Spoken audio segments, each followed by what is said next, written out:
Across the nation, as many as 1 in 5 of us who leave the hospital come back within a month.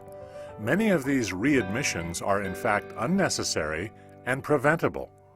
When we take our car to the shop, if we found that 1 out of 5 times we'd have to bring our car back to the shop, we'd be pretty upset. It's all of our jobs to relentlessly pursue the best possible strategies to prevent people from being admitted to the hospital in the first place, and certainly from being readmitted.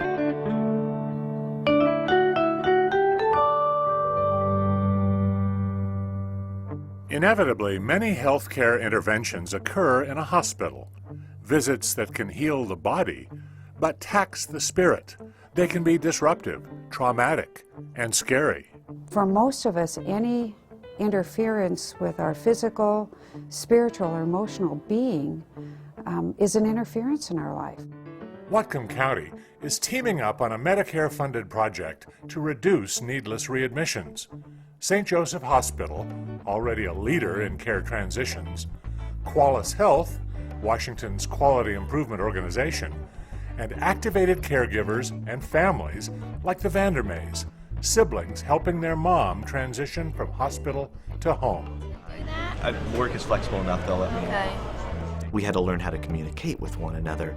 If I'm going to take her to one appointment, one of my sisters is going to take her to another appointment, there had to be a kind of an understanding with communication that we would all take part in it a certain way. Carla Hall is a care transitions coach with Qualis Health. The 4 pillars of the care transitions intervention would work for anyone, whether they have a coach or not. The principles are the same for any patient as they leave the hospital. And the first thing, of course, is stay out of the hospital. That is That's what number he one. says. I thought driving your car was the first. Well, For families like the Vandermays and other caregivers, there are 4 key stepping stones to an effective care transition. The first of these stepping stones is effectively managing medications, making sure they're available, understood, and taken. Is mom taking the right medications at the right time? Is she taking the right dosage? Is there other side effects that we need to be aware of? The second crucial stepping stone is carrying through with follow-up care, scheduled doctor's visits, consultations, therapy, further treatment. The third stepping stone, watching out for worsening conditions, knowing the symptoms, the red flags that require you to reach out for help. The fourth stepping stone is maintaining a personal health record, written down, so caregivers are literally on the same page during these critical transitions. That's the list you take with you to all your doctor's appointments. yes, that's definitely what they want. It's so easy to forget them when you go in to see the doctor.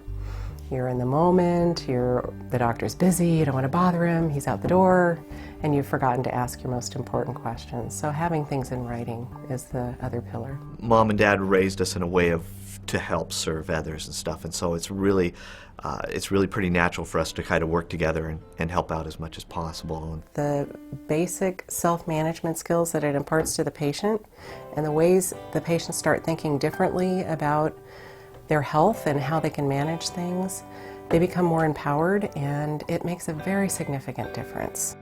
A commitment by patients and their healthcare providers to these 4 basic steps: managing medications, carrying through with follow-up care, looking out for worsening conditions, and maintaining a personal health record, can reduce hospital readmissions and ease care transitions.